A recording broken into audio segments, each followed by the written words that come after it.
Boa noite. Então, nessa aula, nessa aula número 7, hoje a gente vai eh, utilizar o conceito, né, de cinemática das velocidades, né? O que significa isso? Entender como se comporta a velocidade no sistema robótico, né, em função das velocidades provavelmente das articulações. Quer dizer, cada membro, cada corpo rígido dentro de um sistema robótico tem um movimento, uma velocidade. Então, de certa maneira, essas velocidades guardam uma relação entre si. Então, formalmente falando, é como se a gente tivesse um espaço específico para alguns subelementos do sistema robótico e um outro espaço para os elementos de interesse. Então, digamos assim, é como se a gente estivesse falando de uma transformação, né, entre a velocidade de um espaço com a velocidade do outro. Isso aqui é muito importante porque de alguma maneira nos permite relacionar, né, as velocidades que estão dentro do robô e que são inerentes à configuração, ao espaço de configuração também do, do robô, né? Então, o que eu quero dizer com isso é que na última aula, né, a gente utilizou a cadeia cinemática aberta e utilizou, né, o princípio de cinemática direta para fazer uma modelagem de uma transformação homogênea que representa a posição do efetuador final com relação ao marco fixo, né? Então, o que eu vou fazer hoje, na verdade, é utilizar um pouco desses princípios e de tudo aquilo que a gente já viu com relação a twist, né? Movimento parafuso e estas questões relacionadas a transformações homogêneas e de rotação, assim como já estou falando, né, da cinemática direta para projetar essa relação de velocidades entre uma coisa e outra, uma coisa provavelmente sendo a velocidade das articulações e a outra coisa sendo provavelmente a velocidade do efetuador final. Mas isso aqui é só uma maneira de falar, né, porque essa relação, formalmente falando, já tem um nome, né, e é isso que eu quero mostrar agora. Então, é, a gente vai falar da cinemática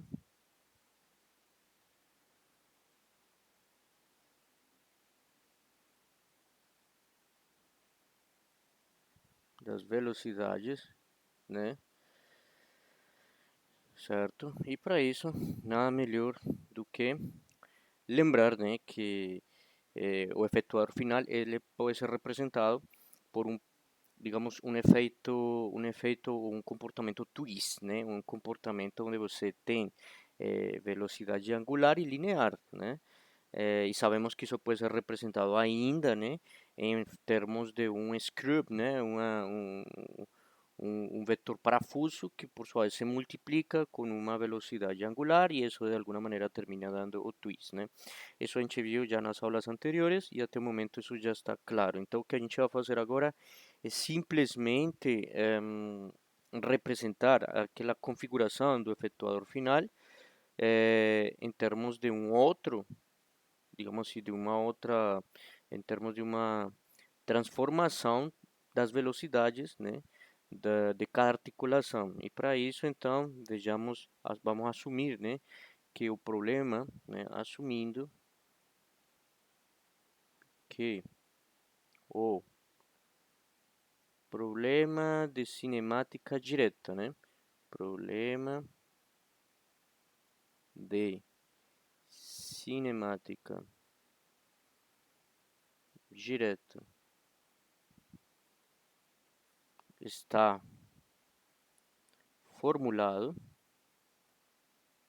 né, digamos que está formulado e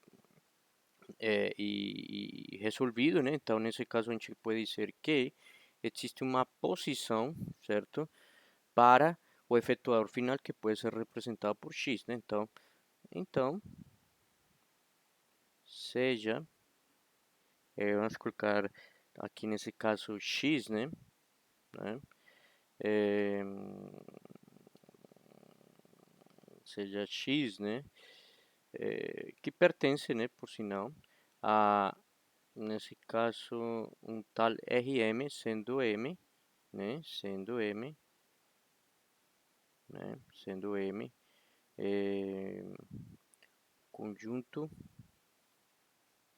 conjunto mínimo de coordenadas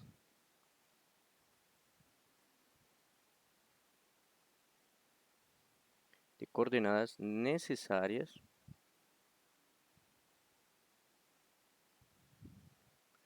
para representar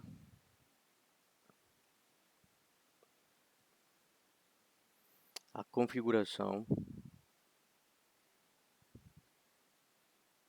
do efetuador final, né? Então, podemos ainda dizer que se x ponto, que é o mesmo que, por definição, dx dt, representa a velocidade, é a velocidade, né, né, que por sua vez também pertence, né, isso aqui também pertence a Rm, né, dx dt também pertence a Rm, né. Então, a gente poderia dizer que se existe o problema de cinemática direta solucionado, então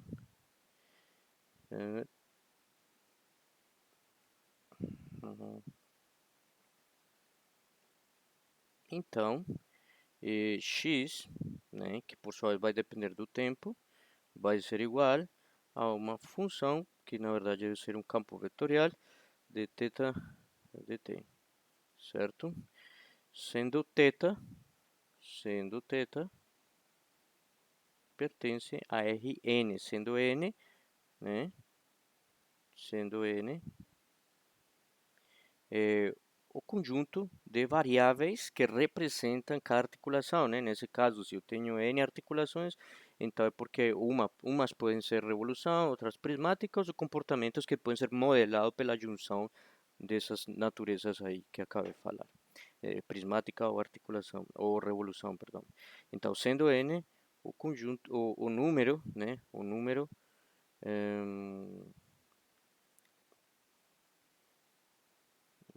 de juntas, né? Juntas ou articulações, mesma coisa.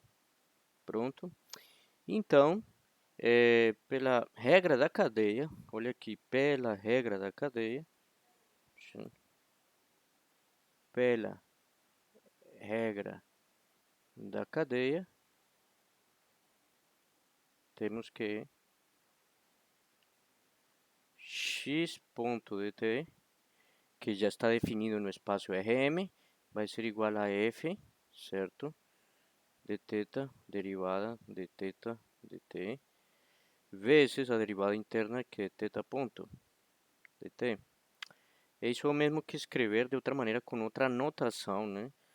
E olhe, lembrando que isso aqui é um campo vetorial, essa derivada tem que ser com o diferencial de Jacobi, né? Aquele de derivada parcial de f de θ dt sobre derivada de θ vezes d θ dt.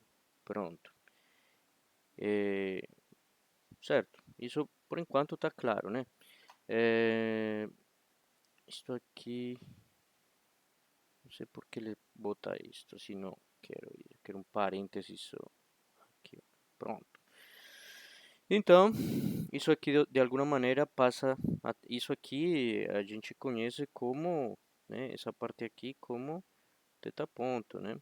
Então, se a gente reescrever isso aqui, fica x ponto dt igual a, isso aqui podemos chamar de j dt e aqui θ ponto.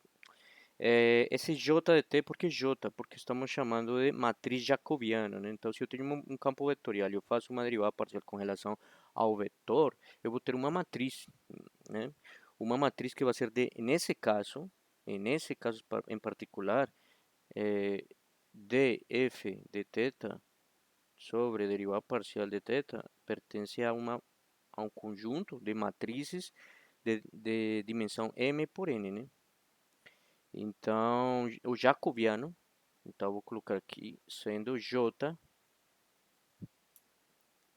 então sendo J J de θ, o jacobiano, certo? O matriz jacobiano também é comumente associado. É uma matriz, digamos, que representa a sensibilidade linear da velocidade do efetuador final, x ponto, com a velocidade das juntas. Então, essa seria como, digamos, uma maneira interessante de explicar o significado jacobiano, sendo J o jacobiano. Em outras palavras, J de θ, ele expressa, né? Ele representa sensibilidade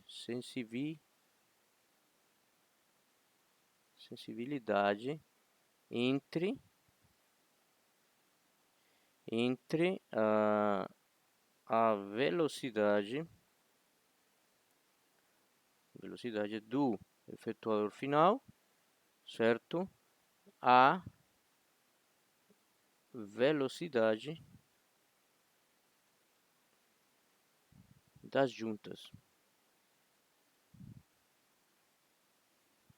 A sensibilidade do efetuador final à velocidade das juntas.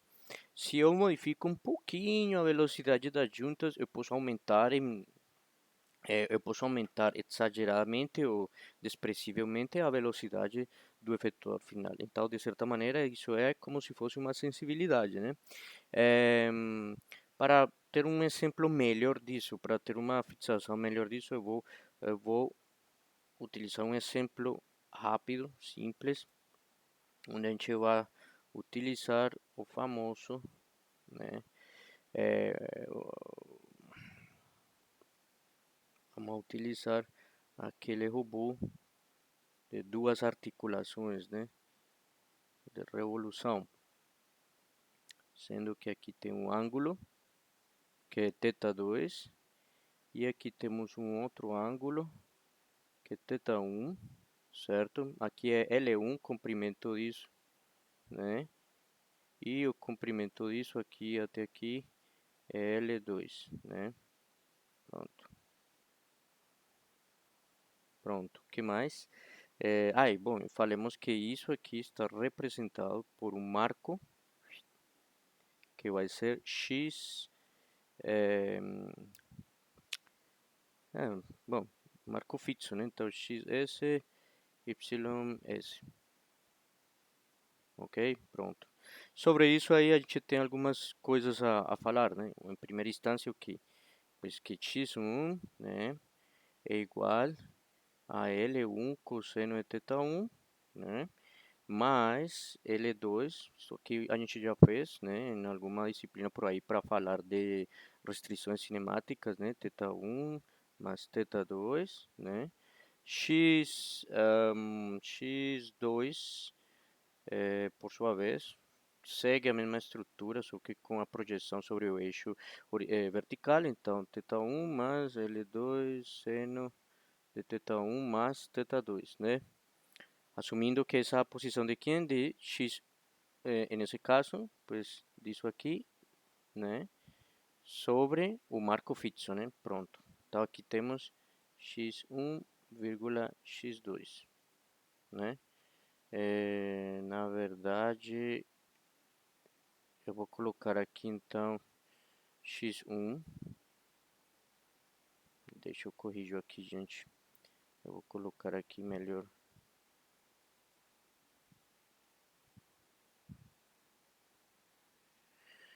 Vou colocar aqui melhor x1 e aqui x2. Marco fixo, né? Então, x1, x2 do marco fixo, tam, né? E aí está. Agora, a derivada disso, né? Então, x1 ponto vai ser igual aqui a, menos L1 seno de θ1, né? Vezes θ1 ponto. Pronto. Mais, né? Perdão, nesse caso temos cosseno, né? A derivada do cosseno é menos seno, então fica menos L2, como estou derivando com relação a θ1 ponto, né? Certo? Temos duas, aqui o vetor θ, né? Então lembrando, θ aqui vai ser quem? θ1 e θ2, ou seja, pertence a R2. M, que nesse caso está associado com o número de coordenadas necessárias para efetuar o final, nesse caso é também R2. Pronto, né? Então pertence ao R2. Então aí está, M é 2, N é 2, de acordo com o exemplo anterior. E aqui eu estou derivando com relação a cada uma dessas variáveis, θ1, θ2. Então aqui tem θ1, então fica menos L2 seno de θ1, né?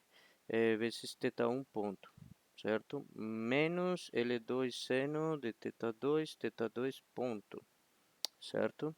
Isso aqui ainda por sua vez pode ser escrito, a ver, deixa eu ver.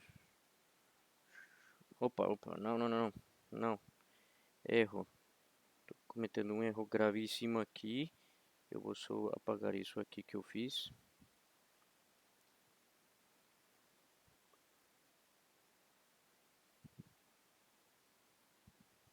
Estamos falando de derivadas parciais, né? Então aqui seria menos seno de θ1 mais θ2 vezes θ1 ponto.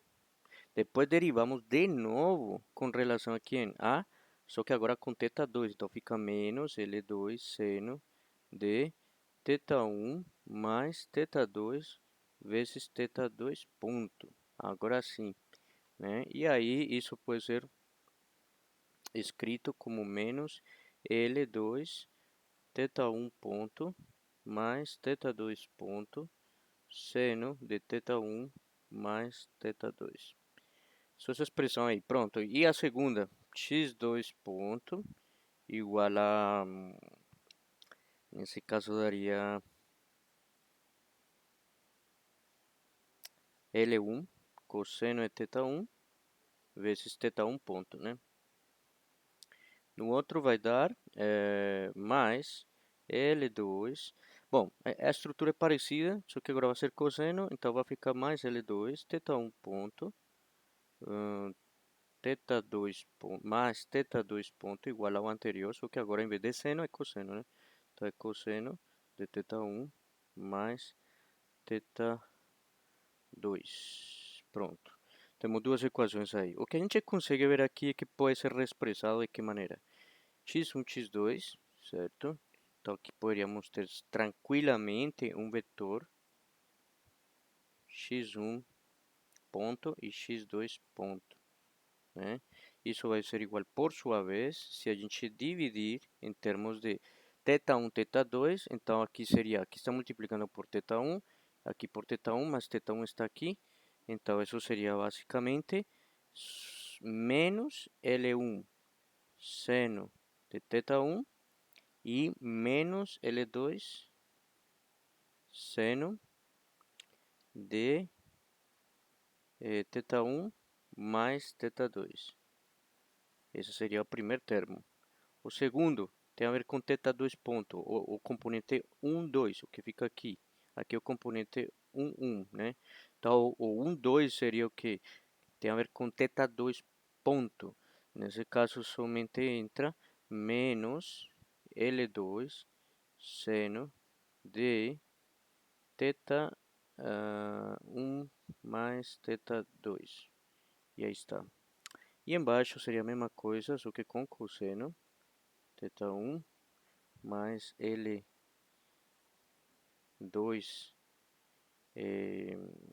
cosseno de θ1 mais θ2. E aqui seria L2 cosseno de θ1 mais θ2. E tudo isso multiplica por um vetor que vai ser θ1 e θ2 ponto. O que temos aí é o que? Aqui seria x ponto. Aqui toda essa matriz aqui seria o mesmo que o jacobiano em função de θ. E aqui teríamos θ ponto. Então, o jacobiano ficou dessa maneira. Então, basicamente, o que é o jacobiano? O jacobiano ele é uma matriz que depende de θ, certo? Como vocês podem ver aqui, ele está dependendo da posição angular de cada articulação. Em outras palavras, J tem uma estrita relação com a configuração do robô. E quando falar da configuração, estamos falando de quê? Do espaço de configuração. Então, o espaço de configuração se Opa, por que ele faz isso aqui, velho?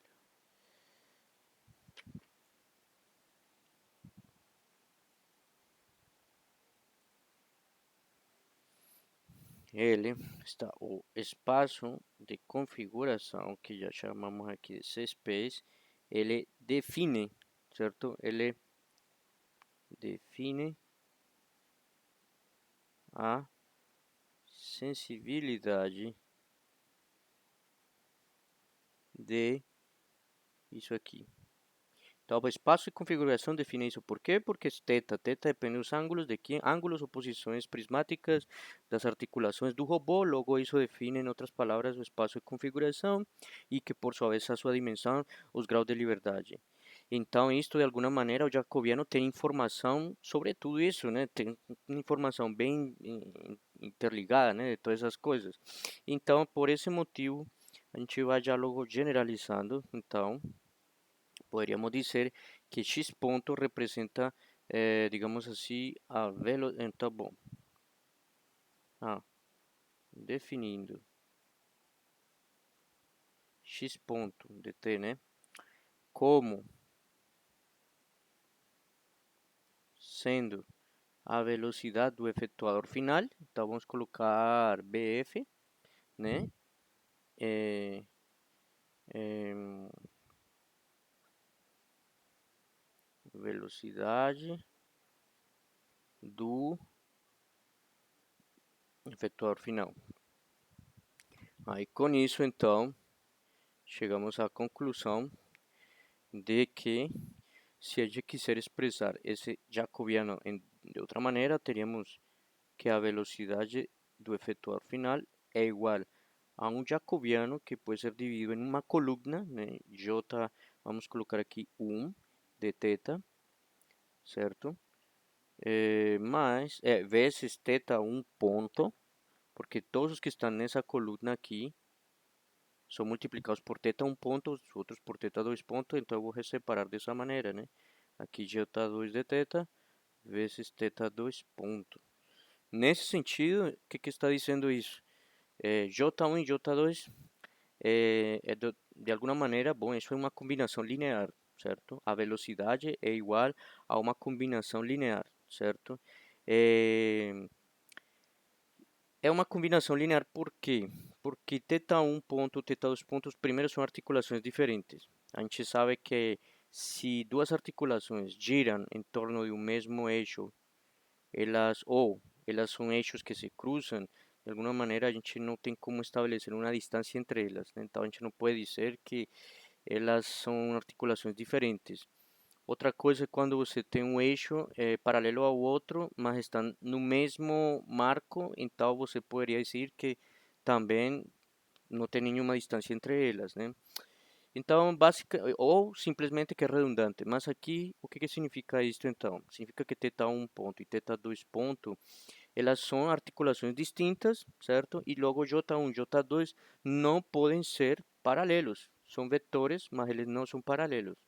E se não são paralelos, ou se pelo menos não se, tipo assim, não, eh, digamos assim, não estão sobre uma mesma linha, ou em outras palavras, são colineares, né?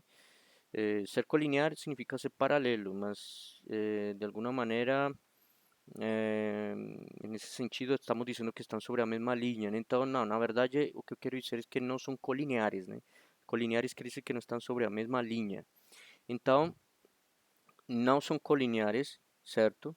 E dessa maneira é possível gerar uma velocidade no efetuador final, sendo a partir das velocidades de todas as juntas, certo? Se por algum acaso J1 e J2 fossem, digamos assim, colineares, a gente poderia dizer que J1 é paralelo com J2, né? Então isso seria o mesmo que J1 igual a alguma constante vezes J2. Me explico. Estou querendo dizer o seguinte: se J1 de θ é igual a um valor alfa de J2 de θ, isso significa, de alguma maneira, certo? Que o vetor, então, J1 de θ é paralelo com J2 de θ. E se isso acontecer, então já não existe mais uma combinação linear. E se não existe uma combinação linear, não podemos dizer que a velocidade do efetuador final pode ser, pode ser expressada, pode, melhor, então, aqui era para escrever outra coisa. Logo,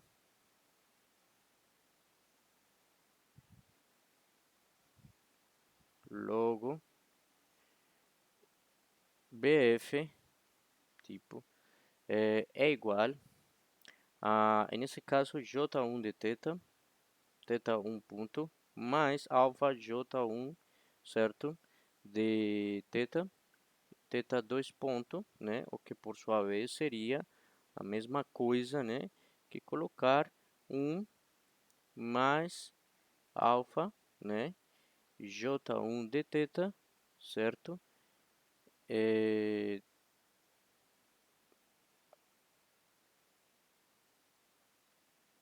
não, não, não. Eu fiz aqui uma coisinha errada aqui.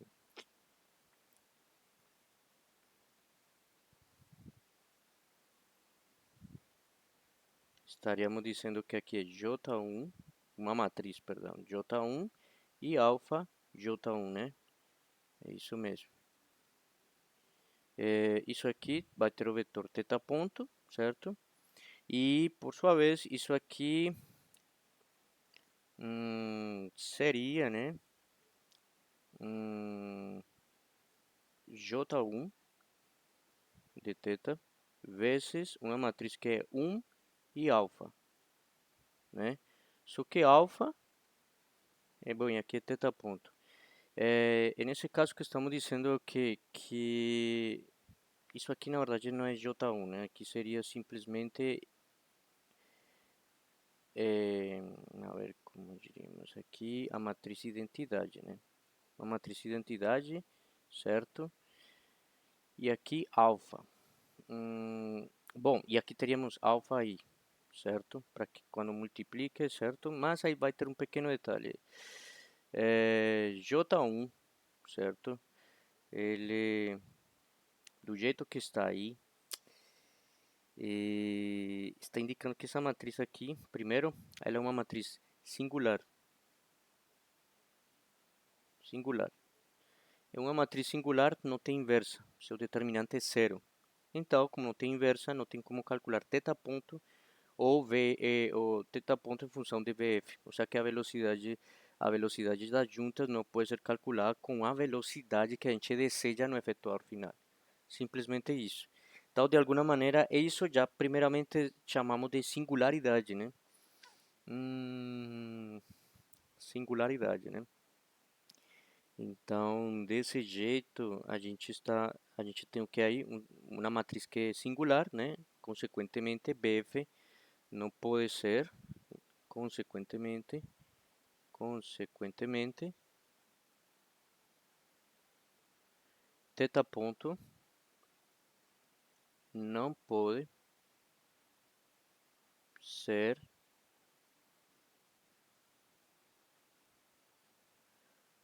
em termos de BF. Ou mesmo dizer VF, que a velocidade desejada não pode ser expressada em termos de θ ponto. Essa ideia aí nos leva a pensar na palavra justamente de singular ou singularidade, né? E é justamente isso que o jacobiano nos traz, a questão da singularidade. Se J1 e J2 por algum momento fossem paralelos, pues evidentemente J se torna uma matriz singular e J seria basicamente tudo isto, né, que estou falando aqui, né, tudo isso que estou falando aqui, né, toda uma matriz singular, né.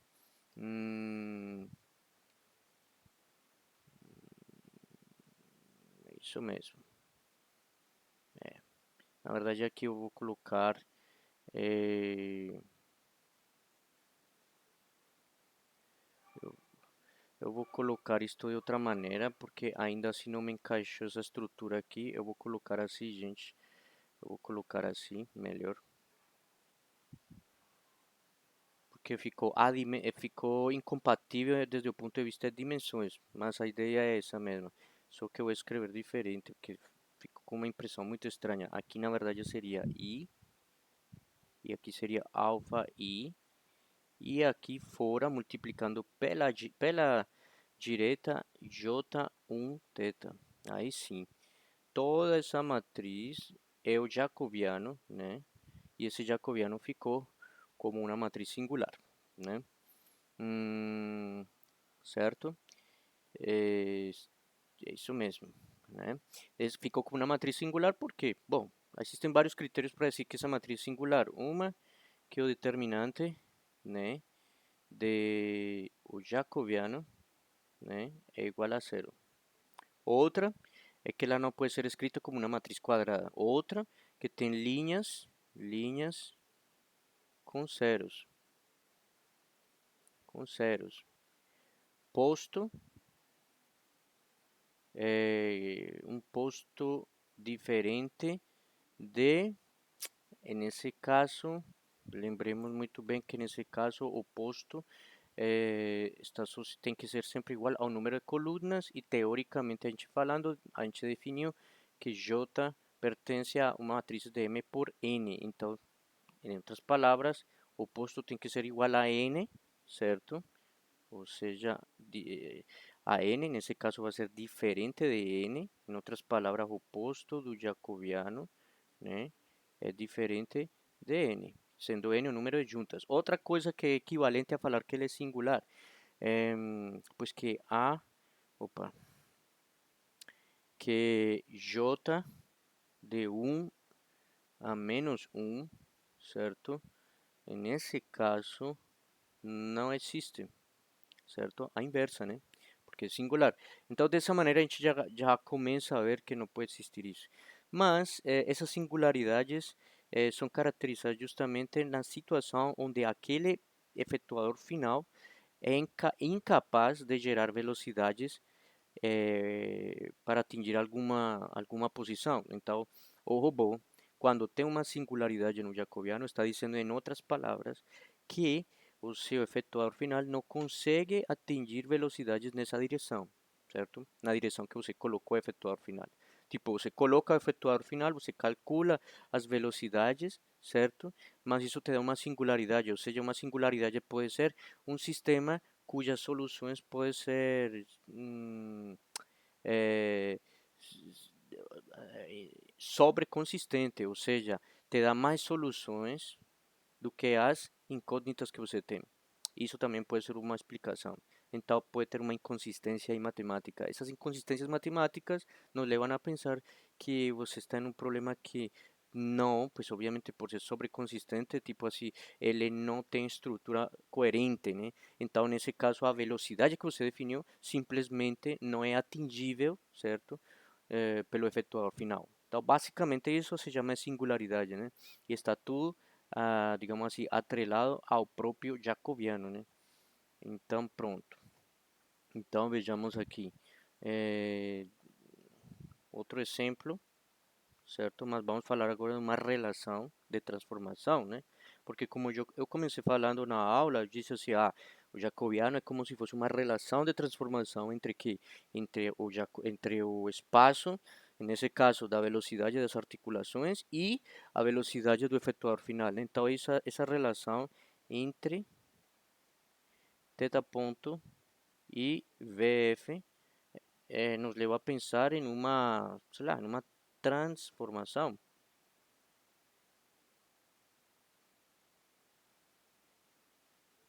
E por que não? Também em um mapeamento, né? E se é um mapeamento, pois então vejamos aqui. Eu vou simplesmente fazer o que agora? Vou colocar aqui a maneira explicativa. Eu tenho aqui, vou colocar um marco, um plano, na verdade, aqui eu vou colocar aqui. Vamos falar daquele mesmo exemplo anterior, o, o robô 2R, né? E aqui teta 2 pontos. Aqui temos a velocidade a velocidade B, a velocidade C e a velocidade D. O que eu quero dizer com isto? que qualquer robô, esse robô hipotético que a gente falou, ele pode ir de cada ponto a cada ponto, ou seja, em outras palavras, ele pode mudar as velocidades θ1 ponto e θ2 ponto das suas juntas articulações, de tal maneira que ele pode estar em A, ele pode estar em B, em C ou em D, ou em qualquer dessas posições que estão nas, digamos assim, nos lados desse quadrado aqui. E, obviamente, tudo que está dentro, né? Então, eu estou colocando aqui praticamente, a maneira de exemplo, que qualquer ponto dentro desse requadro aí que eu estou colocando é uma possibilidade. Então, isso aqui define o quê? O espaço dos atuadores, o espaço das juntas. Então, espaço das juntas, né? Certo? Ou seja, como se essas duas juntas definem esse espaço aí. Quer dizer que se eu posso utilizar essa velocidade aqui? Não. Essa aqui? Não, porque está fora. Então é como se eu já conhecesse a natureza do meu robô e eu sei que o máximo de velocidade em θ1 está aqui e está aqui. E o máximo de velocidade em θ2 está aqui e está aqui. Então, com esses máximos e mínimos, eu estabeleço esse quadro. E aí onde é que eu quero chegar com isso? Se eu pego isso aí e lhe aplico o jacobiano, que é aquele j de θ, pô, se eu pego... Ah, mas aqui depende de θ e não θ ponto. Então, quer dizer que para cada configuração eu vou ter um jacobiano. E ele sempre vai trabalhar sobre o mesmo espaço das juntas. Então, o que que acontece aqui, gente? Eu vou desenhar aqui em outro plano cartesiano.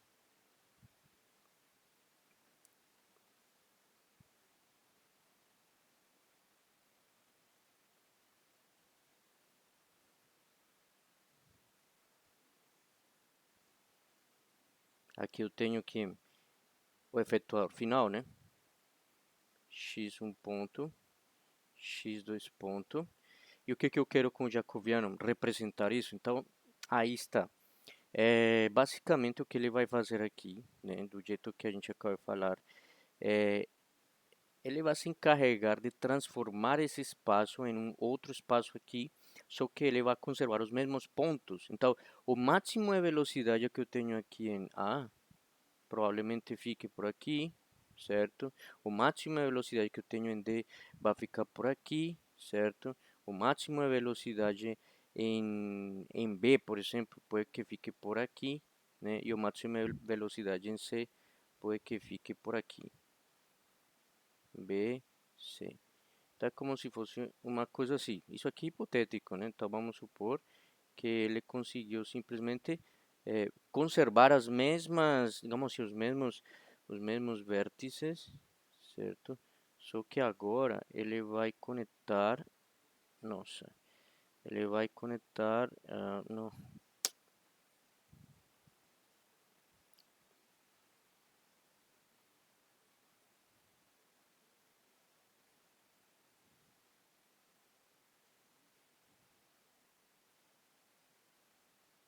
bom, a ideia é essa aqui.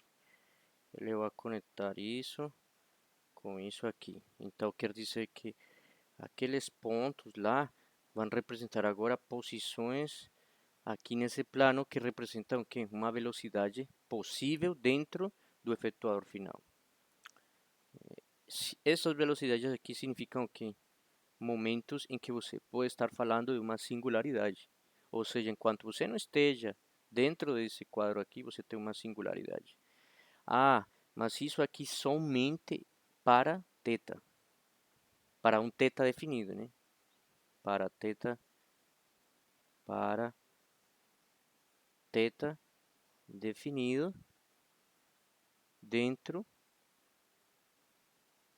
do C space, né? Que é o espaço de configuração.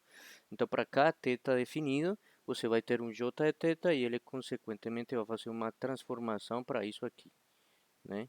Essa seria basicamente a ideia do jacobiano, né? Então, já sabemos, ele pega um espaço da junta e transforma no espaço do efetuador final. E tudo aquilo que está fora daquele espaço que eu defini agora como esse marco aqui, roxo, ele tudo que está fora é uma singularidade, ou seja, é algum ponto ou é alguma velocidade que não pode ser atingida, certo? Naquela direção pelo efetuador final. É basicamente isso. Bom, nesse sentido, então, o jacobiano pode ser usado para mapear, né, os limites da velocidade,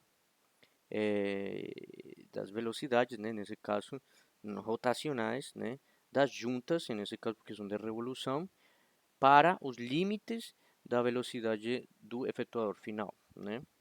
Hum, hum, outra maneira seria o que? Mapear, né? Mapear uma possível circunstância em que esse espaço das juntas não seja exatamente um quadro, né? Poderíamos fazer um círculo, né? De tal maneira que exista um mapa tipo como isto. Outra maneira, isso aqui é outro exemplo, né? Então imaginemos que agora eu tenho isso aqui, né? Certo? E eu tenho um círculo. E aqui temos θ2, e aqui temos θ1 ponto, né? Quando eu aplico o jacobiano, né? O jacobiano, o que ele faz é o quê? Bom, isso aqui de antemão já falo para vocês, dá para fazer, dá. Agora vocês teriam que pegar todas as possibilidades, ir mapeando e ver o que acontece para um θ definido. Então, para um θ definido, para θ definido, dentro de quem? Do C space, né? Teríamos o quê? Usando o jacobiano, teríamos uma transformação, nesse caso parecida a, a uma elipse, certo? Aqui seria o mesmo que x1 ponto e aqui x2 ponto, certo? Ah, então aí uma relação. Então, cada vez que eu vou criando um espaço de juntas, né?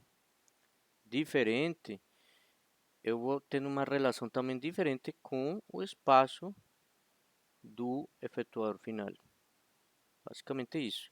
Bom, é isso que acontece, certo? Se a gente modelar um robô desses, inclusive aquele que a gente tem aqui agora, ou de duas articulações de revolução, ele fica mapeado para isso, para uma elipse, né? Então quer dizer que o efetuador final ele vai passar por aqui, passa por aqui, passa por aqui, passa por aqui, para uma configuração definida no espaço de configurações, né? Certo. Beleza. Então ele pode passar por aqui, por aqui, por aqui. Agora, será que ele pode passar, nesse caso, vamos supor, por aqui? Pode. Se ele está dentro desse círculo, ele vai estar aqui. Agora, se ele estiver fora, que é o que não vai acontecer, né? Ele não vai acontecer, né? De alguma maneira isso não vai acontecer. Porque se eu quero que ele esteja aqui, é porque seguramente não vou ter como. Nenhuma articulação me vai fornecer, né, essa combinação de velocidades ao ponto de estar aqui. Então isso não vai acontecer. Mas estando aqui dentro, eu posso gerar uma singularidade aqui, certo? Eu posso sim. Então, aí que está o problema. A singularidade, como está aqui, embutida dentro do jacobiano, ainda quando você respeita os limites, né, dessa, do espaço das juntas, você pode ter valores aqui que correspondem a uma respectiva singularidade no espaço do efetuador final. E esse problema, então, a gente pode relacionar com o que se conhece como elipsoide de manipulabilidade. Então, mais para frente a gente pode falar um pouco sobre isso, talvez um pouco mais para frente, né? Mas basicamente essa relação, né? Existe uma transformação e essa transformação é o jacobiano que nos leva às velocidades do espaço das juntas para o espaço, a velocidade no espaço do efetuador final. Só que aí tem a questão, algumas velocidades dentro do espaço das juntas admissível terminam se transformando em singularidades no espaço do efetuador final e isso talvez nos torna evidentemente o sistema, digamos assim, um pouco, ou melhor, um pouco ou muito deficiente, né, em termos de alcançabilidade e manipulabilidade. Então, por isso tem esse elipsoide aqui, de maneira genérica, costuma se chamar de elipsoide ou elipse, né? Porque está em 2D aqui, mas em forma genérica seria um elipsoide de manipulabilidade, né? Mais para frente a gente pode estudar o elipsoide de manipulabilidade e ver qual a relação que ele tem com as singularidades, né? Bom, basicamente seria isso. Agora vejamos como esse jacobiano tem a ver também com a estática, né? Então, aqui falamos da cinemática da velocidade. Agora vejamos como isso guarda uma relação com a estática, certo? Estática,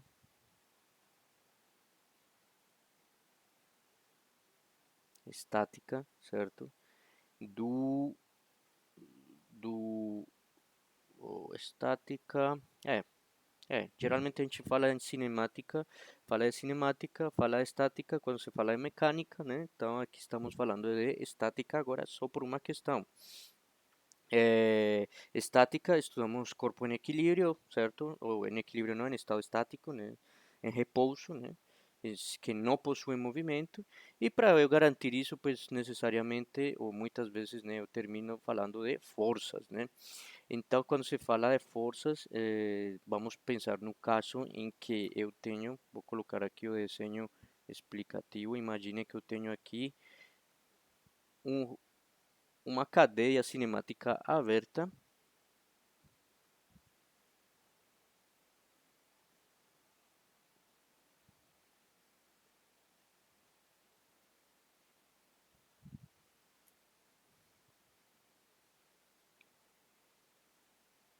quero uma cadeia cinemática aberta,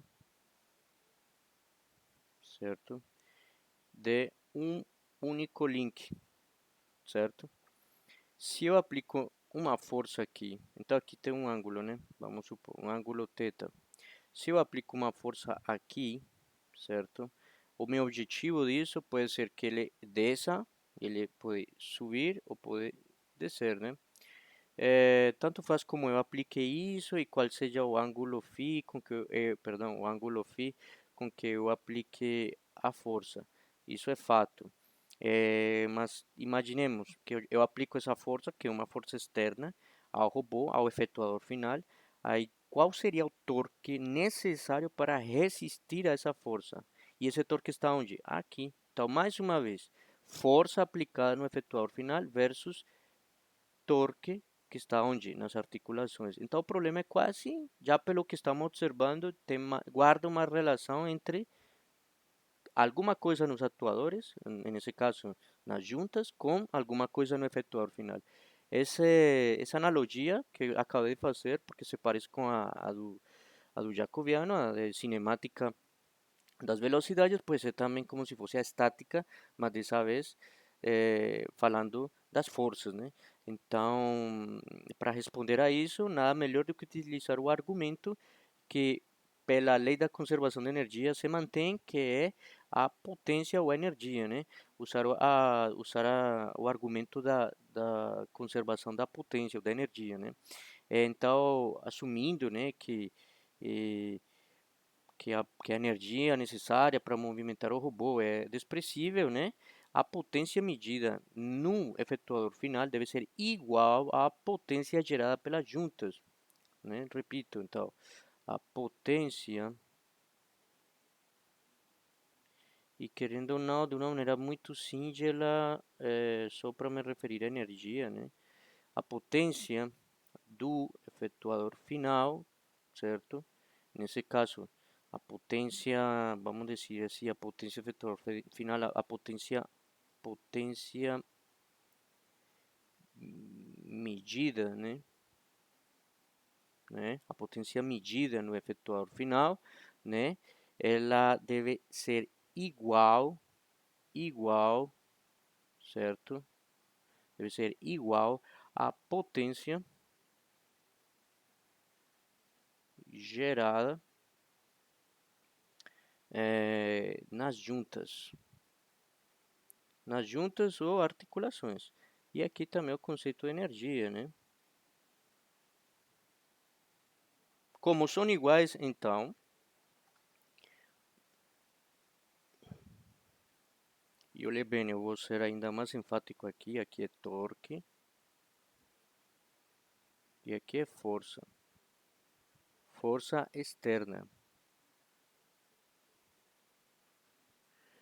Então, usando esses conceitos que acabei de mostrar aqui, a gente pode chegar e dizer, bom, é simples. Então, dessa maneira, se a gente assume que existe um vetor externo de força, que podemos chamar de F de, vamos chamar F de V, né, associado ao efetuador final, né, e que existe um torque tal, né, associado a cada uma das velocidades angulares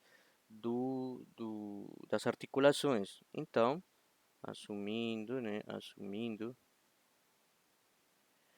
como força no efetuador final e torques nas juntas, então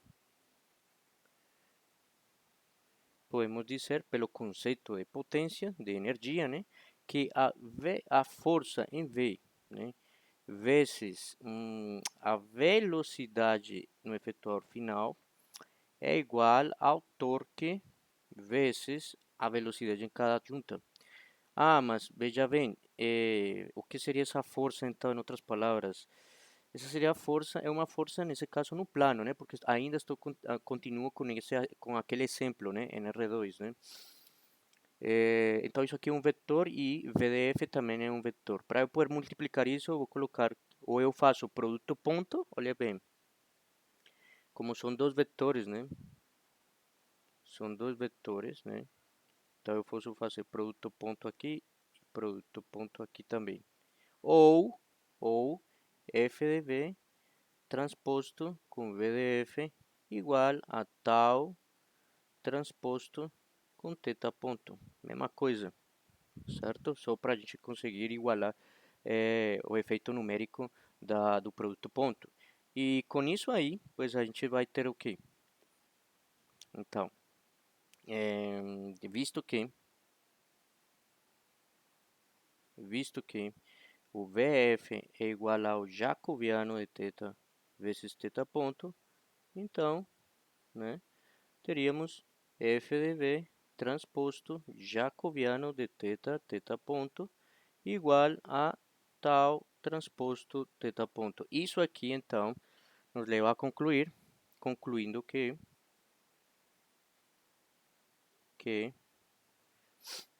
concluindo que f, isso aqui é um vetor, certo?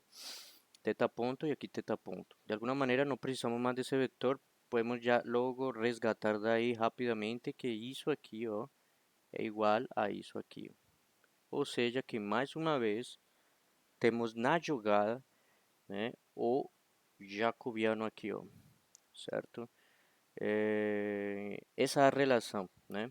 Ou podemos escrever assim, né? Dessa maneira, ou ainda como tal, se não transposto, né? Seria igual a que aplicamos transposto a ambos lados, né? Transposto aqui e transposto aqui. Isso nos leva a tal igual a j transposto de θ fv.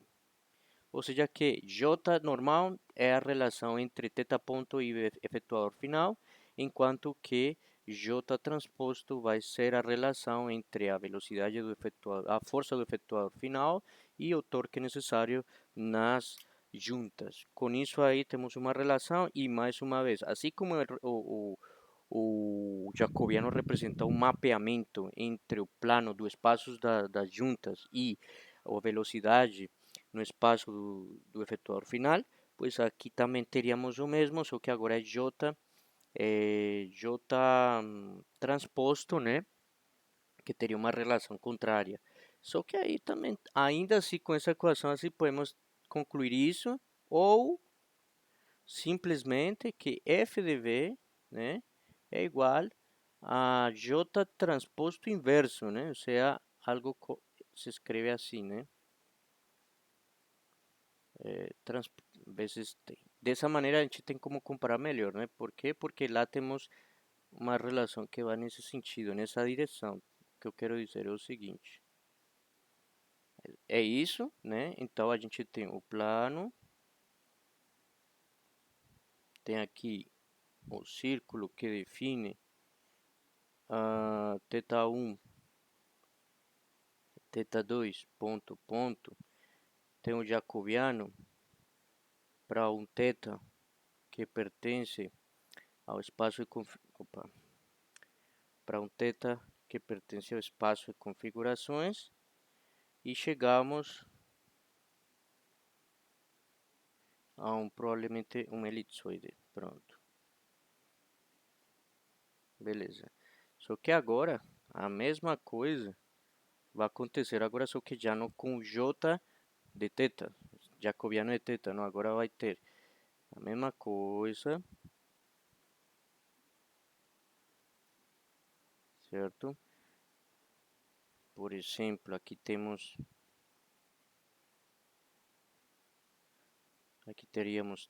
tal 1 e aqui teríamos tal 2 e aplicando j transposta inversa, ou seja, j menos t de θ para um θ que pertence ao espaço de configurações, pois teríamos então, lembrando que aqui é x um ponto e aqui x dois pontos, pois aqui teríamos agora f de v1 e aqui f de v2. E teríamos uma transformação desse requadro, né? Ou sei lá, deixa eu ver se eu.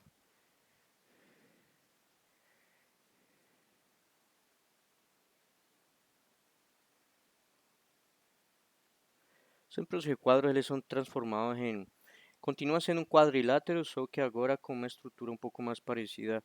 Ou pode ser um losango, ou pode ser algum trapézio, alguma coisa assim, né? Mas sempre mantendo a estrutura básica de quadrilátero. Dessa maneira, então, a gente conclui que existe também uma relação, né? Uma relação entre eles dois, né? E por esse motivo, então, a gente disse que o jacobiano relaciona essas duas coisas, né? Tanto a velocidade do efetuador final, como também relaciona com a força do efetuador final.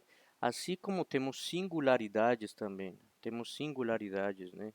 No espaço do efetuador final associado à velocidade do efetuador final, também temos singularidades, mas as singularidades aqui são diferentes. Aqui as singularidades não necessariamente estão, digamos assim, fora. Na verdade, uma maneira de falar isso é diferente, é que a singularidade aqui pode ser da seguinte maneira.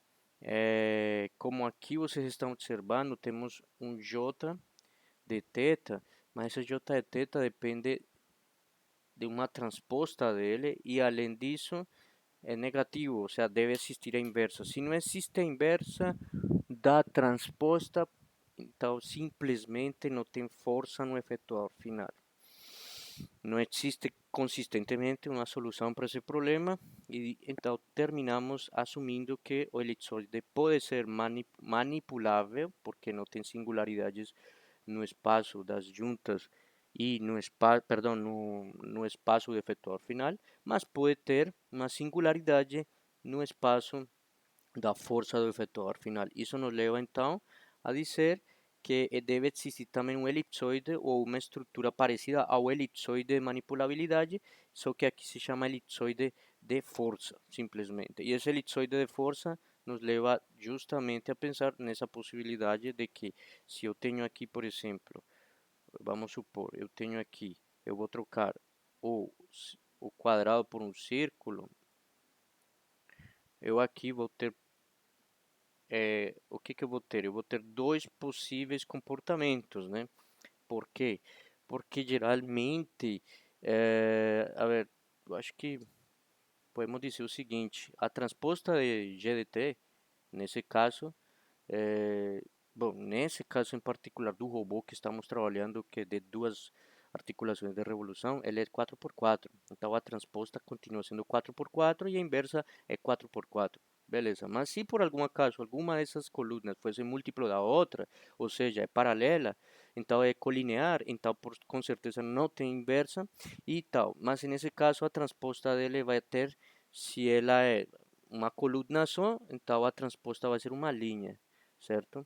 A transposta de uma linha e a inversa de uma linha não existe, mas quando você faz isso de alguma maneira você está sugerindo alguma variável de θ1, θ2, alguma dessas variáveis vai ter algum comportamento que seja, digamos assim, que não tenha uma restrição, tipo, você pode assumir qualquer valor para tal um tal 2 e automaticamente a outra variável vai ficar dependente dela, né? Nesse sentido, você pode ter muitas mais, digamos assim, estruturas que representem esse círculo aqui, né? Então, eu posso ter isso aqui, eu posso ter, por um lado, eu posso ter, para uma configuração θ, eu posso ter algo como isso aqui, né? Como também posso ter uma outra estrutura com algo assim, né? Então, eu posso ter essa estrutura também. Então, em qualquer dos dois casos, é uma coisa que pode acontecer justamente pela natureza da equação, é J transposta inversa, né? Então, isso na verdade, nos leva a pensar, né, que assim como existe o elipsoide de manipulabilidade, o elipsoide de força pode ser, digamos assim, como o elipsoide de força pode ser desenhado como um contorno, claramente, certo? Eh, mas o elipsoide ele termina ilustrando, né, de alguma maneira, que tão fácil o robô pode gerar forças em diferentes direções, né? Eh, bom, acho que dessa maneira acho que fica mais claro, né? Mas um pouco mais para frente a gente pode estudar com mais detalhe os elipsoides, né? Que eu acho uma questão bem interessante, sobretudo para falar de manipulabilidade e capacidade de gerar força, né? Bom, bom, por aí eu acho que dá para finalizar essa parte. Agora vou só pegar o jacobiano e vamos estudar ele de maneira genérica, ou seja, para qualquer robô, não necessariamente R1, R2. Então, dessa maneira, a gente já sabe, né, que o jacobiano ele representa o quê? Uma relação entre duas coisas, né? Bom, antes de continuar, eu somente vou falar que a velocidade, né, do efetuador final, então vou colocar aqui a velocidade do efetuador final, né? Nesse caso, VDF é igual, aliás, vamos apagar isso aqui, né? Vamos colocar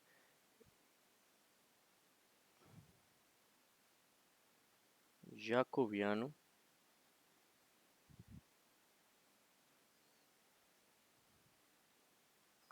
jacobiano de um robô manipulador, ok? O jacobiano de um robô manipulador seria V. Opa, vai fechar, fechou. Só um momento, gente, acontece. É, Só para adiantar, o jacobiano do robô manipulador, como a gente já viu, ele relaciona a velocidade, né, do efetuador final com θ ponto, velocidade das juntas. Só que essa velocidade do efetuador final, ela depende também das coordenadas de interesse que a gente quer colocar lá dentro do efetuador final.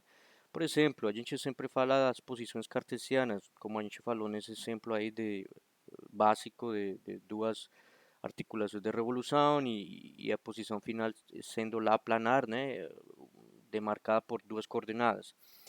É, bom, mas é muito mais, digamos assim, genérico tomar, né, ou considerar um, o sea, genérico por quê? Primeiro porque com essa formulação que eu vou falar, a gente pode abranger todos os tipos de robô, né, possíveis, né?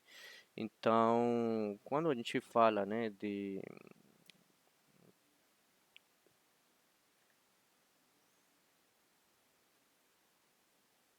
quando a gente fala dessa relação aqui, né, por haver,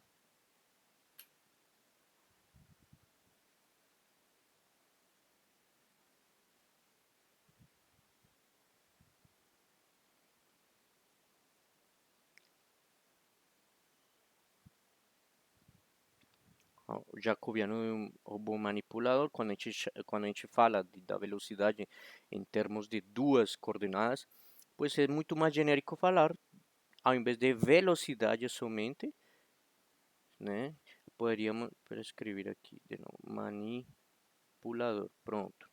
Ao invés de falar somente de, então, sempre falamos que V de F igual a J de teta, teta ponto, ok? Beleza. Mas isso aqui não é tão genérico, porque só está falando de uma velocidade que pode ser planar, mas pode ser uma velocidade, o efetuador final ele pode ter também velocidade angular. Então, ao invés de relacionar somente com VDF, genericamente podemos representá-lo,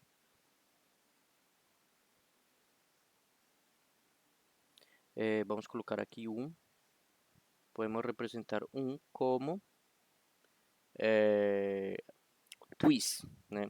Aquele twist que a gente já viu, né? E nesse caso, essa V aqui especial, né? Pronto, então aí estaríamos dizendo que V é igual a um jacobiano de θ vezes θ ponto. E nesse sentido, estamos dizendo o que, gente? Que o twist, que já sabemos, compreende o que? Por definição, uma velocidade angular e uma velocidade linear, né? Que por sua vez, pelo que a gente viu, ele também pode ser expressado como um square, né? Vezes θ ponto. Então, mais uma vez, né? Bom, beleza. Então, com essas instruções aí, com isso que eu acabei de falar, então a gente pode proceder a fazer duas coisas aqui agora. Uma é ver que V é um twist, mas o twist ele pode ser representado em dois marcos. Uma no marco do efetuador final ou dois no marco fixo. Então, isso nos leva a pensar em uma pequena coisa.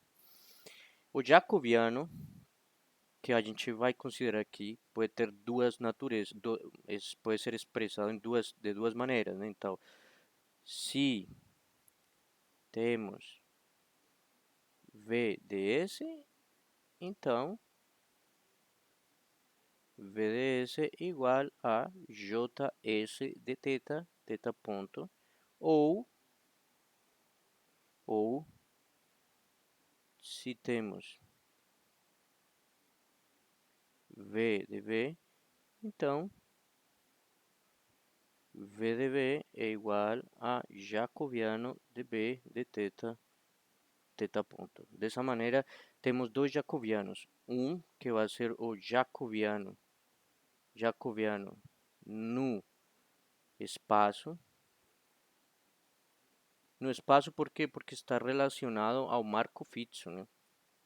No espaço, com relação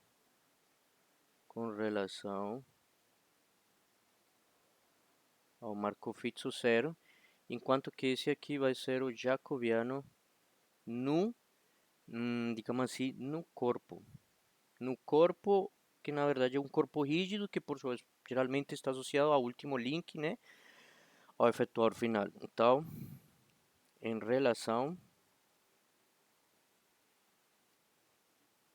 ao marco, vamos colocar aqui N, por dizer assim, sendo N o último link, né? Então, e obviamente a última articulação. Então, nesse sentido, o que a gente pode ver aqui é fazer já logo uma, digamos assim, uma clara anotação de como seria o jacobiano, né? Tanto no espaço quanto no corpo. Para não ficar pesada essa tela aqui, eu vou abrir um outro bloco aqui, um outro quadro, tá? E Pronto. E o que que a gente então pode dizer? Bom, a priori a gente então, a continuação,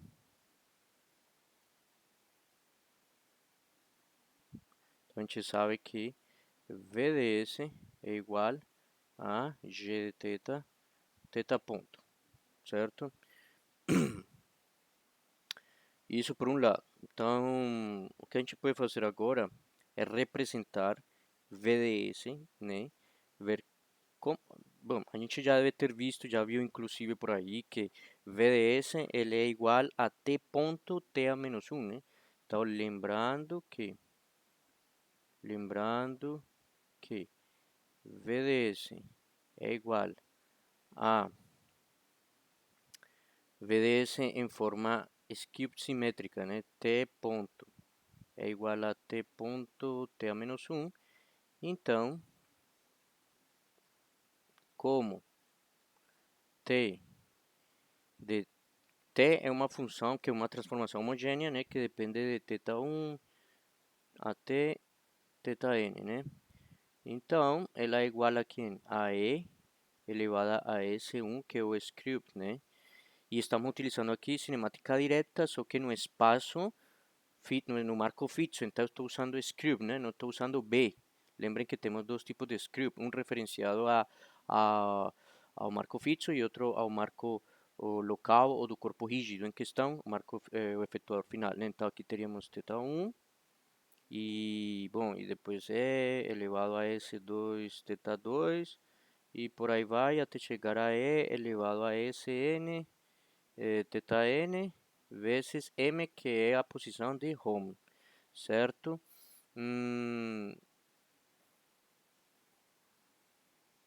Temos que, né, t ponto é igual a quê? Olha, calcular t ponto aqui não vai ser a coisa mais tranquila do mundo, porque são n termos, n pode ser 20, 40, sei lá.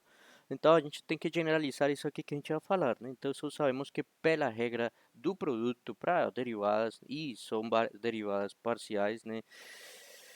Então a gente simplesmente, para não demorar muito e ser bem mais objetivos, eu vou simplesmente me poupar de uma coisa aqui, já vou direto ao ponto, que é o seguinte. Eu vou dizer aqui que θ ponto é igual a derivada com relação ao tempo de E, certo? S1, θ1, né, ponto, multiplicado por E a Sn, θn, certo? E tudo isso multiplicado por M, mais, e aí vai. Agora eu vou fazer com quem? Com E S1, θ1 ponto, B θ1, certo? Derivada, né, com relação ao tempo de E a S2 θ2, né? E continua com E a S3 θ3, né? Pronto. E continuo até E a Sn θn vezes M mais. E aí vou derivar agora com relação a E elevado a S3 θ3 e assim por diante até chegar a todas. Então, isso vai por aqui, né? Beleza.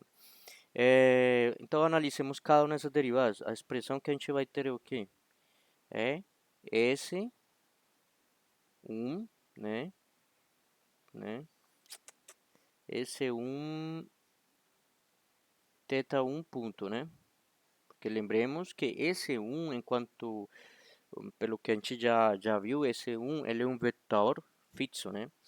Esse vetor não varia, né? Então ele é constante. Então a única variável aqui, a única variável que é escalar que está sendo, digamos assim, derivada com relação ao tempo é θ1 ponto. Então fica assim, é uma função composta, né? Então a função mais interna é essa aqui, que é a derivada da S1 skew symmetry vezes θ1 ponto, vezes E a S1 θ1, certo? E a Sn θn vezes M, certo? Mais, aqui seria E a S1, né? Θ1 seria S2, θ2 ponto, E a S2, θ2, até chegar a E a Sn, θn, M, mais e por aí vai. Mesmo processo para todos os demais, certo? Agora, analicemos T. Bom, para a gente calcular Vs, teríamos que multiplicar também por T a menos 1. T a menos 1, a gente já sabe que é, né? Então, T a menos 1, temos que, então, I T a menos 1 seria o mesmo que pegar e invertir toda essa expressão E, que começa em S1, θ1, e vai até E a Sn θn, né? E multiplicar pela posição home. Invertir tudo isso é o mesmo que colocar m a menos 1 E a Sn, né? Só que nesse caso com um menos aqui, para dizer que é inversa, né?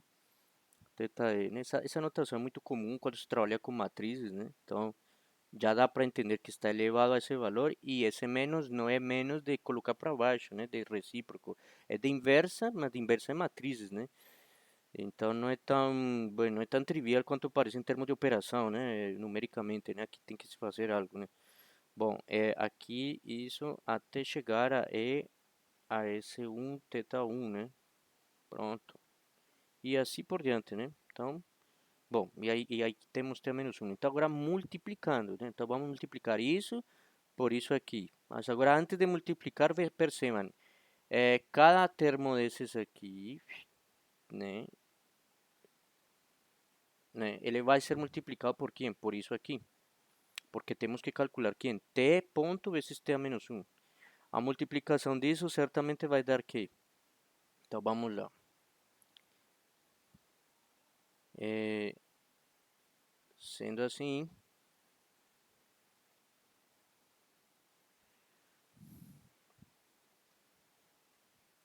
sendo assim, V de S, né, é igual a quem? Ah, então vamos pegar toda essa expressão lá, né? Eu vou colocar aqui como estrela e aqui duas estrelas, tá? Asterisco, asterisco e aqui asterisco. O que que eu vou fazer aqui? Vou pegar asterisco, né? E vou multiplicar por quem? Por m a menos 1 e a menos Sn θ n até chegar a e a S1 θ1, certo? Depois, por uma questão de distributiva, né? Multiplicação pela direita, então isso aqui vai ficar estrela, estrela, né? Vezes, mais uma vez, essa expressão aqui, né? Que é a inversa. M a menos 1 é a menos... Cadê?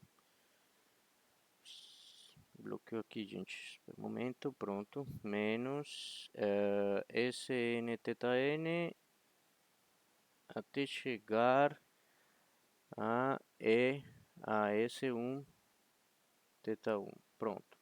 Dessa maneira, a gente conclui que esse asterisco, né? Então vamos lá. Essa expressão sozinha aqui, né? Vocês concordam que o que temos aqui, isso aqui tudo é o mesmo que? Bom, lembremos também, né? Lembremos também que isso aqui tem um mais e tem reticências, né? Continua, né? Isso aqui tudo é o mesmo que t ponto vezes t a menos 1, que por sua vez é vs. A expressão que temos aqui embaixo em vermelho, ela vai dar exatamente o que? Se estrela é tudo isso multiplicado por isso, então m a menos 1, esse m a menos 1 vai com esse m, esse aqui vai com esse aqui, e esse aqui vai com esse aqui. Conclusão, somente vai ficar S1 θ1 ponto. Esse daqui, então, agora, como vai? Então, só para que a gente analise, né?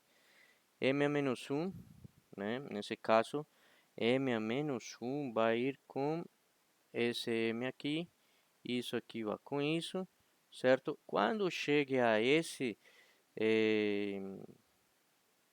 Quando chegue a E a S menos 2 E elevado a negativa de S 2 θ 2, né?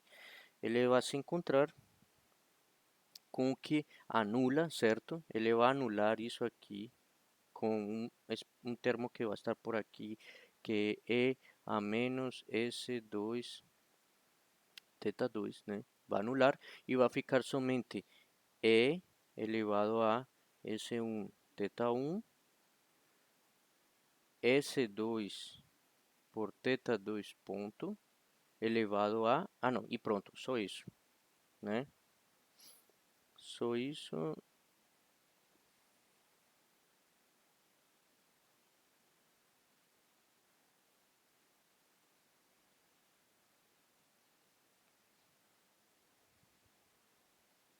A ver, deixa eu ver aqui, passou alguma coisa. Eu acho que eu me...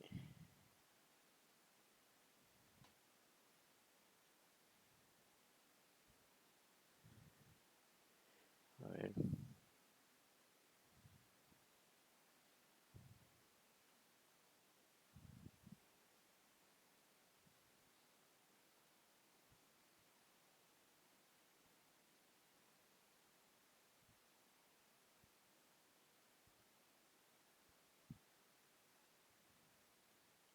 Ah, sim, tem um detalhezinho aqui, eu me esqueci.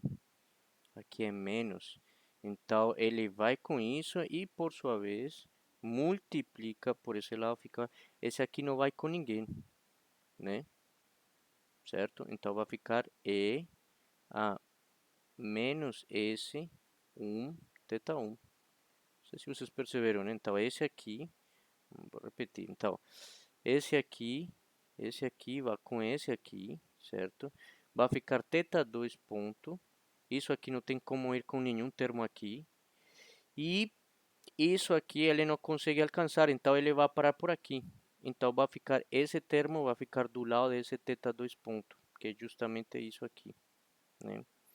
Então, a estrutura que a gente vai ter, já mais ou menos pensando, é a seguinte. Então, generalizando, né? Observem, VDS, então, VDS ou VDS, né? É igual a, nesse caso, S1 θ 1 ponto, certo? Mais E elevado a S1 θ 1 S2 E θ 2 ponto E elevado a menos S1 θ 1. Pronto. Então a seguinte teria que ser quem então? A seguinte teria que ser, porque se a seguinte é uma derivada que vai chegar em, em E elevado a S3 θ 3, tem que dar então S3 θ 3 ponto E elevado a S3 θ 3. E quando ele se encontra aqui com quando ele se encontra aqui com a inversa, ele vai tirar um termo agora que vai ser E a la menos S3 θ 3 e vai ficar com θ 3 na frente. Então quer dizer que aqui vai ter que ficar dessa maneira: E elevado a S1 θ 1, certo? Multiplicado por E a S2 θ 2, certo? Né? Nesse caso, tá. E aí vendria aqui do lado S3 como matriz skip symmetry e aqui repite E a menos S2 θ 2, certo? Tarará, tá, e E a menos S1 θ 1 e no final porque multiplica por θ 3 ponto, né? E assim por diante. Então quer dizer que essa estrutura vai ficando dessa maneira. Mas por que estamos fazendo isso? Porque lembrem que aqui temos duas coisas interessantes. Uma, os vetores de Schrödinger e temos as posições angulares de cada articulação. E a gente sabe definir esses valores a partir do que a gente já viu na aula passada, que são o posicionamento dos eixos S, né, movimento parafuso. Então, nesse sentido, a gente tem como observar com detalhe o que temos aqui e verificar quais são as colunas que compõem o jacobiano. E aqui está claro, gente, ó. Aqui temos quem? Θ1, aqui temos θ2 e aqui temos θ3. Então, a gente basicamente já tem uma estrutura para isso. A estrutura é qual? Bom, não sei se vocês se lembram claramente nas últimas aulas que a gente falou e falamos também de transformação homogênea e falamos de twist, né? A gente disse o seguinte, então, observação.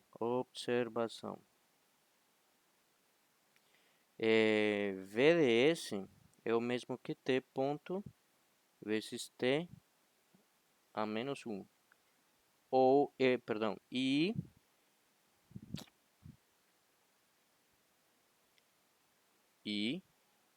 twist B é o mesmo que T a menos 1 T ponto.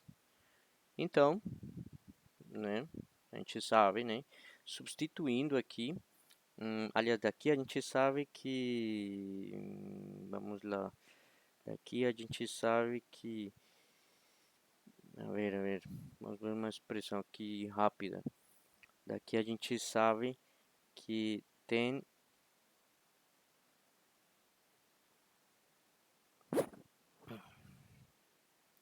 que aqui a gente entendeu que tem uma matriz que relacionaria VB com VS, sendo que BV vai ser, nesse caso, T a menos 1. Daqui a gente tem que T ponto é o mesmo que VS T, né? Então, BV é T a menos 1, né? De T ponto, né? T a menos 1 de T ponto, que é VST. Essa estrutura aqui a gente verificou, né? E notou que ela se comporta, ou melhor, em outras palavras, é uma estrutura que conhecemos como mapa adjunto, né? Vimos isso na aula número, não me lembro se foi na aula número 4, mas o que a gente falou nessa aula foi justamente isso, né? Existe uma estrutura para isso, né? Essa estrutura é conhecida como mapeamento ou transformação adjunta, né? Entre os dois tweets em estrutura, como se diz, em skew symmetry, né? Então, a partir disso, né? A gente já pode, digamos que, pensar em uma estrutura pronta, né? Essa estrutura pronta seria, a ver,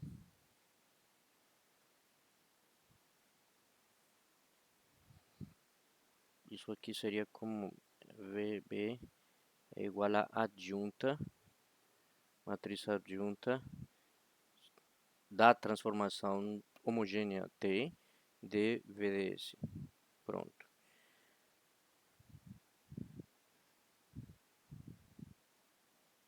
Dessa maneira, então a gente vai aqui observar que, então, bom, essa é a primeira parte que a gente queria ver aqui, né? Só que agora tem um detalhe, gente. Como é que a gente consegue observar esse comportamento aqui na equação, né? Então, para isso, nada melhor que utilizar essa expressão anterior e desmembrar da seguinte maneira. Isso aqui é como se fosse T de 1. E isso aqui, T de 1, só que a menos 1, porque é uma matriz inversa, querendo ou não.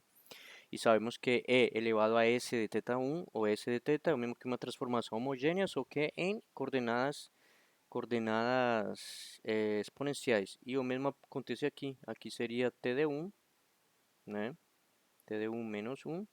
Aqui seria, não, T de 1 não, T de 1 só, né? Aqui seria T de 2. Aqui seria T de 2 inversa, e aqui seria T de 1 inversa, e assim por diante. Então a gente vai ter uma estrutura que é parecida com isso aqui. Então, se a gente reexpressar isso, então, a partir dessa observação, então podemos concluir que o twist, né, podemos concluir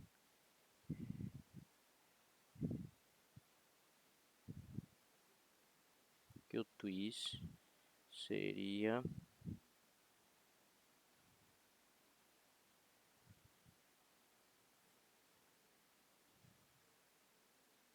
S de 1, θ 1 ponto, mais aqui seria a matriz adjunta de E a S1 θ1 de quem? De S2. Então observe que se você calcular S2, você já tem um algoritmo para AD, ou seja, é só fazer um algoritmo para calcular a matriz adjunta que você já tem uma coluna para trabalhar com θ2 ponto. E a terceira seria basicamente a adjunta de quem? Bom, então, essas duas aqui você pode colocar como que? Como T, uma transformação homogênea só, né? Então, isso aqui poderia simplesmente ser uma única transformação e essa aqui a mesma transformação, só que inversa. O que faz tudo, tem tudo a ver, né? Então, aqui seria a adjunta de quem? De E elevado a S1 θ1 E elevado a S2 θ2 de quem? De S3 em forma skew-symmetry e vezes θ3 ponto. Então, sem precisar continuar fazendo essas multiplicações lá em cima, a gente pode induzir já que para θ4, por exemplo, seria AD de E a S1 θ1 E elevado a S2 θ2 E elevado a S3 θ3 de quem? De skew-symmetry de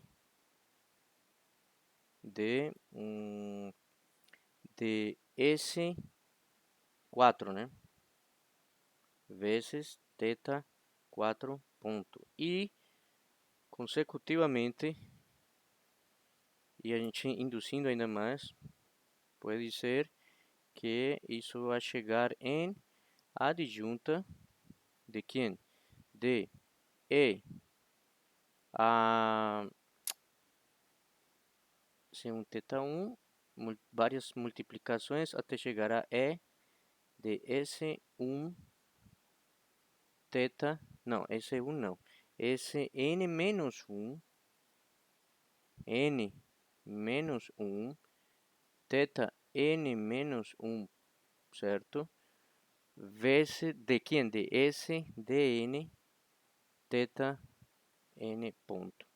Conclusão, cada uma desses termos representa uma coluna jacobiana para qualquer robô manipulador, sendo que estaria mapeando entre o espaço das juntas e o espaço do efetor final, desta vez não só falando da velocidade linear, sino também da velocidade angular, ou seja, do twist.